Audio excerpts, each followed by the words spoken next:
वाराणसी के दाल मंडी में तेजी से कार्रवाई शुरू हो चुकी है।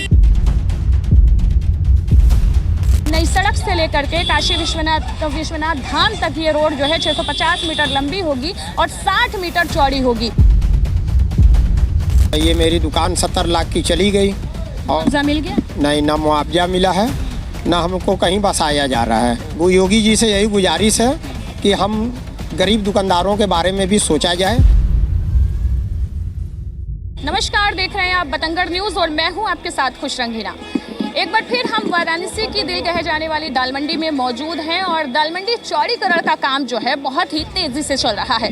तेज़ी से इन द सेंस कि आपको बता दें कि अब तक वाराणसी के दाल मंडी में बुलडोजर की एंट्री हो रही थी, हथौड़े से जो है वो चौड़ीकरण का काम हो रहा था, लेकिन अब पोकलैन मशीन की एंट्री हो चुकी है। जी हाँ, सही देख रहे हैं आप, अगर स्क्रीन पर देख पा रहे होंगे तो अब वाराणसी के इस दाल मंडी में अब जो है पोकलैन मशीन यानी कि जो आधुनिकीकरण से जो है अब तोड़ने का काम चलेगा और चौड़ीकरण का काम चलेगा।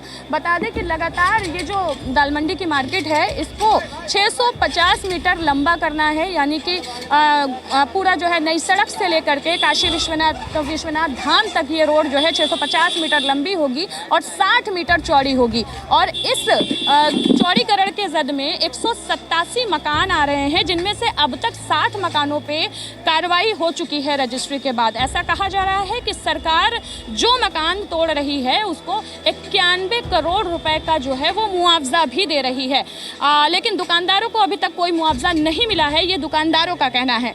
दूसरी चीज़ आपको बता दें कि पोकलैन मशीन से जब ये कार्रवाई होगी तो 5 से 6 मंजिला जो मकान है उसको आसानी से तोड़ने का काम चलेगा। इस लेन में जो है अगर जो चौड़ीकरण होगा उसमें 6 मस्जिदें भी आ रही हैं। हालांकि अभी तक 6 मस्जिदों पे कोई कार्यवाही नहीं हुई है। बातचीत ये भी चल रही है कि मस्जिद को शिफ्ट करने का काम होगा, जैसे कि एक लंगड़े हाफिज जी की मस्जिद आप मेरे सामने सीधे तौर पे देख सकते हैं। अगर आप वहाँ से आएंगे चौक से तो बेग मस्जिद जो है वो है। इस तरह की 6 मस्जिदें हैं, लेकिन अभी उस पर कोई चौड़ीकरण का कार्रवाई नहीं हुई है। फिलहाल अभी सड़क चौड़ीकरण का काम चल रहा है और ऐसा कहा जा रहा है कि लास्ट में ये काम होगा। फिलहाल अगर हम आपको बताएं तो अपने 51वें काशी दौरे के दौरान प्रधानमंत्री ने खुद इस चौड़ीकरण का जो है वो शिलान्यास किया था। 215 करोड़ की लागत से इस चौड़ीकरण का कार्य होगा। आज लाल निशान भी लगे हैं इस लंगड़े हाफिज जी की मस्जिद के पास, जिसको लेकर के नोक झोंक भी देखी गई है प्रशासन और यहाँ के आम पब्लिकों के बीच में। फिलहाल पब्लिक बात करने के लिए ऑन कैमरा आने के लिए तैयार नहीं है, लेकिन एक्सक्लूसिव रिपोर्ट में अगर हम आपको दिखाएं तो भारी पुलिस बल के साथ चौड़ीकरण का काम हो रहा है। वहीं आज मुनादी भी की गई है 16 मकानों के लिए और कहा गया है कि तुरंत उन 16 मकानों को खाली किया जाए और अब 11 मई को उस पर भी ध्वस्तीकरण की कार्रवाई होगी। कहा जा रहा है कि जिन मकानों पर कार्रवाई हुई है प्रशासन की तरफ से ये कहा जा रहा है कि उसकी रजिस्ट्री हो चुकी है, लेकिन वहीं जब मौके पर रजिस्ट्री होने के लिए लोग पहुंचते हैं तो जो पब्लिक है वो कहती है कि हमारे मकान को जर्जर घोषित कर दिया गया है या फिर अवैध घोषित कर दिया गया है। ऐसी भी चीज़ें देखने को कई बार मिली हैं। आज पोकलैन मशीन इसी रोड से गई है आगे।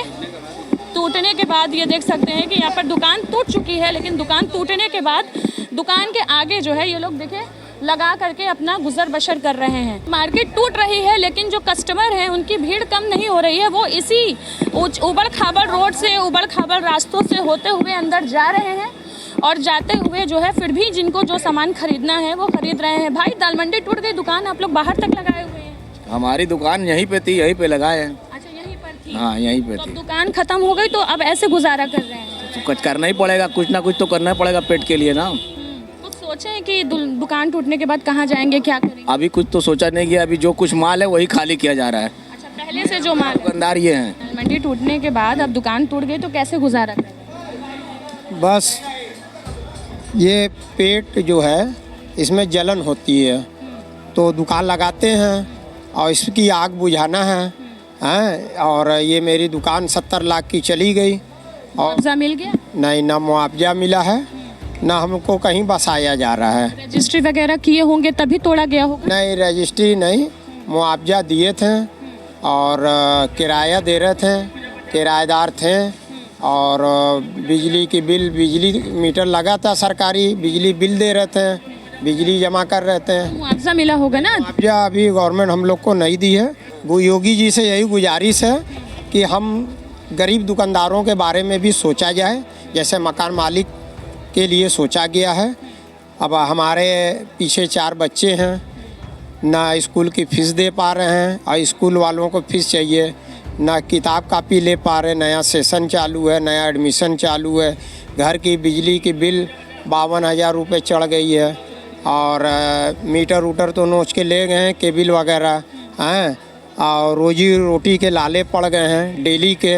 अभी बारिश आने वाली है तो कैसे लगाएंगे, और हम लोग को कुछ ना कुछ मुआवजा ही मिल जाए, उससे हम अपना कहीं देख लें रोजी रोटी का, या कहीं हम लोग को बसाया जाए। तस्वीरें साफ हैं, कहीं विकास है तो कहीं विनाश है। वाराणसी की दाल मंडी की इस समय जो स्थिति है वो आपसे छुपी नहीं है। आप सीधे तौर पर देख सकते हैं कि एक तरफ ये पूरा ध्वस्तीकरण का कार्य चल रहा है। जो भी मकान आगे है उस मकान से जो है वो आप देख सकते हैं कि सड़क को चौड़ा करने के लिए उस मकान के जो भी हिस्से को जो है वो ढाया जा रहा है, और कहा जा रहा है कि उसके लिए उनको मुआवजा मिल रहा है। अब कितना मुआवजा मिल रहा है ये आपके सामने है। दुकानदार को मुआवजा नहीं मिल रहा है, मकान मालिकों को मुआवजा मिल रहा है, लेकिन अब ये बात तो क्लियर है कि अब वाराणसी के दाल मंडी में तेज़ी से कार्रवाई शुरू हो चुकी है। PWD और नगर निगम की टीम ने जो है पूरी एड़ी चोटी का जो है जोर लगा लिया है कि बरसात के पहले इस चौड़ीकरण के काम में तेजी लाएंगे और इसको मुकम्मल कर देंगे। आज के लिए बस इतना ही। तब तक के लिए बने रहें बतंगड़ के साथ। मैं हूँ खुशरंगीना, कैमरामैन इरशाद अहमद के साथ। धन्यवाद।